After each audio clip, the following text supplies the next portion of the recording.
Hi കൂട്ടുകാരെ, എല്ലാവർക്കും നമസ്കാരം. ഇന്ന് നമുക്ക് നല്ല അടിപൊളി സ്വാദോട് കൂടിയ പറുത്ത ബിരിയാണി തന്നെ തയ്യാറാക്കിയെടുക്കാം. ഇത് തയ്യാറാക്കി എടുക്കാനാണെങ്കിലോ വളരെ എളുപ്പമാണ്.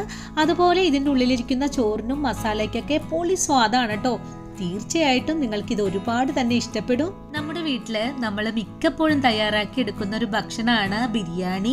ഇത് നമ്മുടെ വീട്ടില് ഒരു ഗസ്റ്റൊക്കെ വരുന്ന ഒരു സമയത്ത് ഇതേ രീതിയിൽ നിങ്ങളൊന്ന് തയ്യാറാക്കി വെച്ചു കൊടുത്ത് നോക്കൂ. അവർ ഒരുപാട് തന്നെ സന്തോഷത്തോടുകൂടി കഴിക്കും കേട്ടോ. അതുപോലെ നിങ്ങളുടെ കുട്ടികൾക്കും എല്ലാവർക്കും ഒരുപാട് തന്നെ ഇഷ്ടപ്പെടും. നിങ്ങളിപ്പോൾ ഇത് കാണുമ്പോൾ ഓർക്കും ഒരുപാട് ബുദ്ധിമുട്ടാണല്ലേ ഇത് തയ്യാറാക്കി എടുക്കാനെന്ന്. പക്ഷെ ഒരുപാടും ഇല്ല കേട്ടോ. ചപ്പാത്തി തയ്യാറാക്കി എടുക്കുന്ന അതേ ഒരു രീതിയിലാണ് നമ്മൾ പറുത റെഡിയാക്കി എടുക്കുന്നത്. അപ്പോൾ എങ്ങനെയാണ് വളരെ ടേസ്റ്റി ആയിട്ടുള്ള പറുത്ത ബിരിയാണി തയ്യാറാക്കാൻ പോകുന്നതെന്ന് നമുക്കൊന്ന് നോക്കിയാലോ.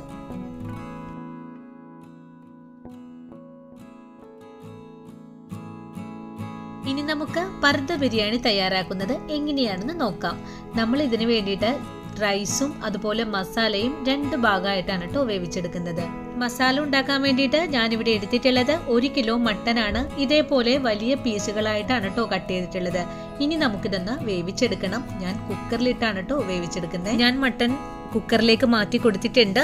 ഇനി ഇതിലേക്ക് 1 സ്പൂൺ അളവില് ഇഞ്ചി വെളുത്തുള്ളി പേസ്റ്റ്, 1 സ്പൂൺ ചതച്ച പച്ചമുളക്, 1 സ്പൂൺ അളവില് ഗരം മസാല പൊടി, 1 സ്പൂൺ കുരുമുളക്, 1 സ്പൂൺ മഞ്ഞൾപ്പൊടി, ആവശ്യത്തിന് ഉപ്പും, അരമുറി നാരങ്ങ നീര് കൂടെ ചേർത്തിട്ട് നല്ല പോലെ ഒന്ന് കൈകൊണ്ട് തിരുമ്മി കൂട്ടി കുഴച്ചെടുക്കണം.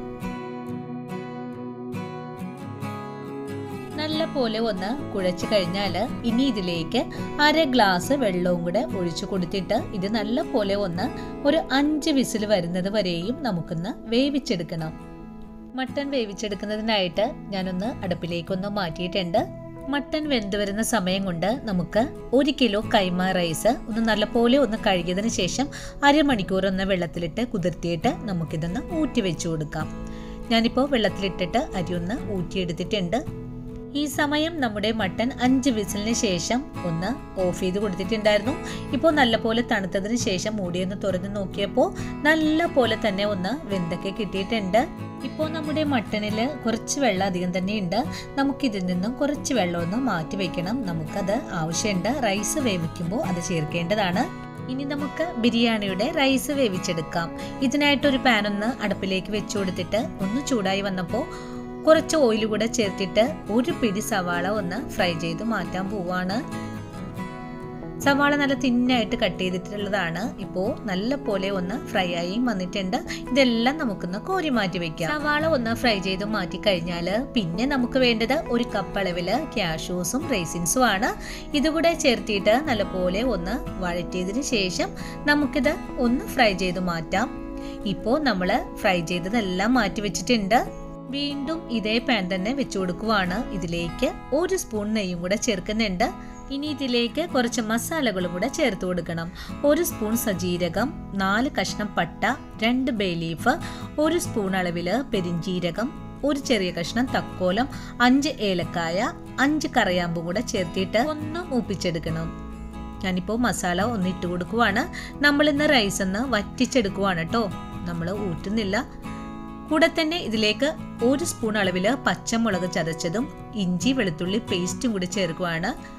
1 നുള്ള് സവാളയും കൂടെ ചേർത്തിട്ട് നല്ല പോലെ ഒന്ന് വഴറ്റി കൊടുക്കുവാണ്. നമ്മൾ എടുത്തിട്ടുള്ളത് ഇതേ 1 കപ്പ് അളവിലുള്ള റൈസാണ്. അപ്പോൾ നമുക്കിതിലേക്ക് 1.5 കപ്പ് വെള്ളം കൂടെ ഒഴിച്ചു കൊടുക്കണം. ഇപ്പോൾ മസാല മൂത്ത് വന്നപ്പോൾ ഞാൻ 1.5 കപ്പ് വെള്ളം ചേർത്തിട്ടുണ്ട്. 1 കപ്പ് അളവില് സാധാരണ വെള്ളവും 1/2 കപ്പ് അളവില് മട്ടന്റെ ഗ്രേവിയും കൂടിയാണ് ഒഴിച്ചു കൊടുത്തിട്ടുള്ളത്. ഇതിലേക്ക് അരമുറി നാരങ്ങ നീരും കൂടി ചേർത്ത് കൊടുക്കുവാണ്. കൂടെ തന്നെ ബിരിയാണി കൈതോല ഇതേപോലെ ഒന്ന് കെട്ടിയതിന് ശേഷം ഇതിലേക്കൊന്ന് ഇട്ട് കൊടുക്കുന്നുണ്ട്. പിന്നെ നമ്മൾ ഇതിലേക്ക് ചേർക്കുന്നത് കല്ലുപ്പാണ്. നമ്മുടെ ചോറിന് ആവശ്യമായ കല്ലുപ്പാണ് ഞാനിവിടെ ചേർത്ത് കൊടുത്തിട്ടുള്ളത്. ബിരിയാണി കൈതോല നിങ്ങളുടെ കയ്യിലില്ലെങ്കിൽ കുഴപ്പമൊന്നുമില്ല കേട്ടോ. പക്ഷെ ഇത് ചേർത്ത് കഴിഞ്ഞാൽ നല്ല സ്വാദാണ് കേട്ടോ റൈസിന്. തീർച്ചയായിട്ടും നിങ്ങൾ നിങ്ങളുടെ വീട്ടിലില്ലെങ്കിൽ ഇതൊന്ന് നട്ട് വളർത്തേണ്ടതാണ്. ഇപ്പോൾ നമ്മുടെ വെള്ളം നല്ലപോലെ വെട്ടിത്തിളച്ചൊക്കെ തുടങ്ങിയിട്ടുണ്ട്. ഇനി നമ്മൾ നേരത്തെ ഊറ്റി മാറ്റി വെച്ചിട്ടുള്ള അരിയും കൂടി ചേർത്ത് കൊടുത്തിട്ട് നല്ല പോലെ തന്നെ ഒന്ന് ഇളക്കി കൊടുക്കാം. അരി ചേർത്തിട്ട് നല്ല പോലെ ഒന്ന് തിളച്ച് വരുമ്പോഴേക്കും നമുക്ക് സിമ്മിൽ വെച്ചാണ് കേട്ടോ വേവിച്ചെടുക്കേണ്ടത്. 10 മിനിറ്റ് കൊണ്ട് തന്നെ നമ്മുടെ റൈസിനുണ്ടായിരുന്ന വെള്ളം എല്ലാം വറ്റിയിട്ട് നല്ല പാകമായിട്ട് തന്നെ വെന്ത് കിട്ടിയിട്ടുണ്ട്. ഇനി കയ്യിൽ ഉപയോഗിച്ച് നല്ല പോലെ ഒന്ന് കട്ടകളൊക്കെ ഉടച്ച് ഒന്ന് നല്ലവണ്ണം ഇളക്കി കൊടുക്കണം. അതിനുശേഷം നമ്മൾ റൈസിൽ ഇട്ട് കൊടുത്തിട്ടുള്ള ബിരിയാണി കൈതോല എടുത്ത് മാറ്റാവുന്നതാണ്. റൈസ് ഒന്ന് മാറ്റി വെച്ചിട്ട് നമുക്ക് ഗ്രേവി തയ്യാറാക്കാൻ തുടങ്ങാം. മസാല റെഡിയാക്കാൻ വേണ്ടിയിട്ട് ഞാനിവിടെ വീണ്ടും ഒരു പാൻ വെച്ച് കൊടുത്തിട്ടുണ്ട്.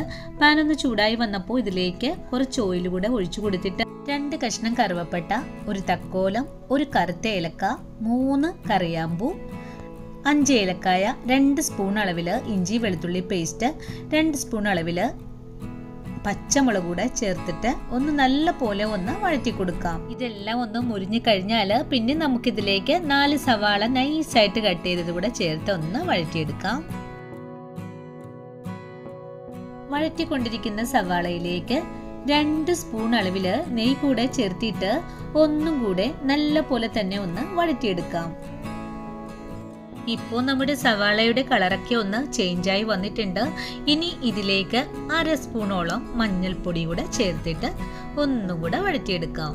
മഞ്ഞൾപ്പൊടി ചേർത്തിട്ട് ഒന്ന് പച്ച ചുവയൊക്കെ ഒന്ന് മാറിക്കഴിഞ്ഞാൽ പിന്നെ നമുക്കിതിലേക്ക് ചേർത്ത് കൊടുക്കേണ്ടത് 1 സ്പൂൺ അളവിൽ മല്ലിപ്പൊടിയാണ്.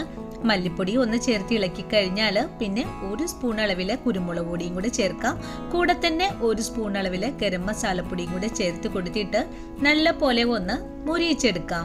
ഇപ്പോൾ നല്ല പോലെ ഒന്ന് മുരിഞ്ഞൊക്കെ വന്നിട്ടുണ്ട്. ഇനി നമുക്കിതിലേക്ക് ഒരു 3 തക്കാളി കൂടെ കട്ട് ചെയ്തത് കൂടെ ചേർത്തിട്ട് ഒന്ന് വഴറ്റിയതിന് ശേഷം ഒന്ന് മൂടി വെച്ച് കൊടുത്തിട്ട് ഒന്ന് വേവിച്ചെടുക്കാം.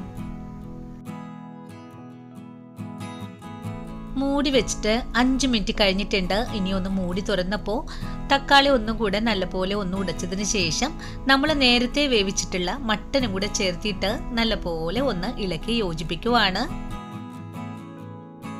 ഇപ്പോൾ നമ്മുടെ മസാല നല്ലപോലെ ഒന്ന് തിളച്ചൊക്കെ തുടങ്ങിയിട്ടുണ്ട്. ഇനി നമുക്കിതിലേക്ക് നേരത്തെ നമ്മൾ ഫ്രൈ ചെയ്തു വെച്ച സവാളയിൽ നിന്നും ഒരു പിടിയോളം ഇതിലേക്കൊന്ന് ചേർത്ത് കൊടുക്കാം. കൂടെ തന്നെ ഒരു പിടിയോളം മല്ലിയിലയും പുതിനയിലയും കൂടെ ചേർത്തിട്ട് ഒന്നുകൂടെ ഇളക്കി യോജിപ്പിച്ചെടുക്കാം. ഇനി ഇതിലേക്ക് 1 സ്പൂൺ അളവിൽ ബിരിയാണി മസാല കൂടെ ചേർത്ത് കൊടുത്തിട്ട് നല്ല പോലെ ഒന്ന് ഇളക്കിയതിന് ശേഷം നമ്മുടെ ഫ്ലെയിം ഒന്ന് ഓഫ് ചെയ്ത് കൊടുക്കാം. ഇപ്പോൾ നമ്മുടെ മസാല ഇവിടെ റെഡിയാണ്. ഇനി നമുക്ക് പർദ്ദ റെഡിയാക്കാം. പർദ്ദ റെഡിയാക്കാൻ വേണ്ടിയിട്ട് ഞാനിവിടെ ഒരു ബൗൾ എടുത്ത് വെച്ചിട്ടുണ്ട്.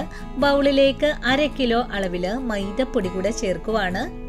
ഇനി ഇതിലേക്ക് പൊടിക്ക് ആവശ്യമായ ഉപ്പ് കൂടെ ചേർത്ത് കൊടുക്കുന്നുണ്ട്. നമ്മൾ ചപ്പാത്തിയൊക്കെ കുഴച്ചെടുക്കുന്ന പോലെ തന്നെയാണ് കേട്ടോ ഇതും കുഴച്ചെടുക്കേണ്ടത്. ഇനി ഇതിലേക്ക് 1 സ്പൂൺ ഓയിലും കൂടെ ചേർത്ത് കൊടുക്കുന്നുണ്ട്. ഇനി കുറച്ച് വെള്ളവും കൂടെ ഒഴിച്ചു കൊടുത്തിട്ട് നല്ല ചപ്പാത്തിക്ക് കുഴക്കുന്ന പോലെ സോഫ്റ്റായി കുഴച്ചിട്ട് ഇതേപോലെ ഒന്ന് ഉരുട്ടിയും കൂടി എടുക്കാം. ഇനി നമുക്കിതൊരു 10 മിനിറ്റ് നേരം ഒന്ന് മൂടി വെച്ച് കൊടുക്കാം. ഇപ്പോൾ നമ്മുടെ മാവ് നല്ല സോഫ്റ്റ് ആയിട്ട് കിട്ടിയിട്ടുണ്ട്. ഒന്നുകൂടെ ഇതേപോലെ തന്നെ ഒന്ന് കുഴച്ച് നല്ല പോലെ തന്നെ ഒന്ന് സോഫ്റ്റ് ആക്കി എടുക്കണം. അതിനുശേഷം കുറച്ച് പൊടി ഒന്ന് ഇട്ട് കൊടുത്തിട്ട് ഇതേ രീതിയിലൊന്ന് പരത്തിയും കൂടി എടുക്കണം. ഞാനിപ്പോൾ ഇതേ രീതിയിലൊന്ന് പരത്തി കൊടുത്തിട്ടുണ്ട്. ഇനി ഇതേപോലെ ഒന്ന് മടക്കിയതിന് ശേഷം നമ്മൾ ഏതു പാത്രത്തിലാണോ നമ്മൾ പർദ്ദ തയ്യാറാക്കുന്നത് ആ ഒരു പാത്രത്തിലേക്ക് ഒന്ന് ഇട്ട് കൊടുക്കാം. ഇത് നല്ലപോലെ ഒന്ന് വലിച്ച് നീട്ടുന്ന രീതിയിലായിരിക്കണം കേട്ടോ നിങ്ങളിത് പരത്തിയെടുക്കേണ്ടത്. ഇനി നമുക്കിത് ഒന്ന് മടക്കി കൊടുക്കേണ്ടതാണ്. നമ്മുടെ പർദ്ദ ഞാൻ ഇതേ രീതിയിൽ നമ്മുടെ പാത്രത്തിലേക്ക് ഒന്ന് സെറ്റ് ചെയ്ത് വെച്ചിട്ടുണ്ട്. നല്ല പോലെ പ്രസ് ചെയ്ത് കൊടുത്തിട്ടാണ് കേട്ടോ ഇതേപോലെ ആക്കി വെച്ചിട്ടുള്ളത്. ഇനി നമുക്കിതിലേക്ക് ഫ്രൈ ചെയ്ത സവാളയും അതിൻ്റെ മേളിലായിട്ട് പുതിനയിലയും മല്ലിയിലയും പിന്നെ നമുക്ക് ചോറിട്ട് കൊടുക്കാം. അതിൻ്റെ മേളിലായിട്ട് നമ്മൾ നേരത്തെ റെഡിയാക്കി വെച്ച മസാലയും പിന്നെ നമ്മൾ ദം ചെയ്യുന്ന പോലെ തന്നെ ഇതൊന്ന് സെറ്റ് ചെയ്തെടുക്കാം. ഞാനിപ്പോൾ എല്ലാ ചോറും ഒന്ന് ഇട്ട് കൊടുത്തിട്ടുണ്ട്. ഇനി കയ്യിൽ ഉപയോഗിച്ചിട്ട് നല്ല പോലെ ഒന്ന് പ്രസ് ചെയ്ത് കൂടെ കൊടുക്കണം. പിന്നെ ഇതിൻ്റെ മേളിലായിട്ട് നമ്മൾ ഫ്രൈ ചെയ്ത് വെച്ചിട്ടുള്ള സവാളയും മല്ലിയിലയും എല്ലാം ചേർത്തിട്ട് ഇനി നമുക്ക് ഈ പർദ്ദ ഒന്ന് നല്ല പോലെ ഒന്ന് മൂടിക്കൊടുക്കാം. മൂടിയതിന് ശേഷം കൈ കൊണ്ട് നല്ല പോലെ ഒന്ന് പ്രസ് ചെയ്ത് വെച്ചിട്ട് ബിരിയാണിയൊക്കെ ദം ചെയ്യുന്ന രീതിയിൽ തന്നെ നമുക്കിതൊന്ന് വേവിച്ചെടുക്കണം. ഇതിനായിട്ട് ഞാനൊരു തട്ട് വെച്ചിട്ട് അതിൻ്റെ മേളിലായിട്ടാണ് കേട്ടോ പാത്രം വെച്ച് കൊടുത്തിട്ടുള്ളത്. 20 മിനിറ്റിന് ശേഷം ഞാൻ നമ്മുടെ പർദ്ദ ബിരിയാണി ഒരു പ്ലേറ്റിലേക്കൊന്ന് മറിച്ചിട്ട് കൊടുക്കുവാണ്. അപ്പോൾ നമ്മുടെ വളരെ ടേസ്റ്റി ആയിട്ടുള്ള പർദ്ദ ബിരിയാണി ഇവിടെ തയ്യാറായിട്ടുണ്ട്. എല്ലാവരും ഇതേ രീതിയിലൊന്ന് തയ്യാറാക്കി നോക്കണം. വീഡിയോ നിങ്ങൾക്ക് ഇഷ്ടപ്പെടുവാണെങ്കിൽ ചാനൽ ഒന്ന് സപ്പോർട്ട് ചെയ്യണേ. അതുപോലെ നിങ്ങളുടെ ഫ്രണ്ട്സിലേക്ക് കൂടെ ഷെയർ ചെയ്യാനും മറന്നു പോകരുത് കേട്ടോ. വീഡിയോയെക്കുറിച്ചുള്ള അഭിപ്രായങ്ങളെല്ലാം കമൻസിലൂടെ എന്നെ അറിയിക്കുമല്ലോ. ആദ്യമായിട്ട് കാണുന്ന കൂട്ടുകാർ ആരെങ്കിലും ഉണ്ടെങ്കിൽ ഒന്ന് സബ്സ്ക്രൈബ് ചെയ്തിട്ട് ഒന്ന് സപ്പോർട്ട് ചെയ്യണം കേട്ടോ. ഇനിയും ഇതേപോലുള്ള അടിപൊളി റെസിപ്പി ആയിട്ട് ഞാൻ വീണ്ടും വരുന്നതാണ്. അതുവരെയും കാണാം.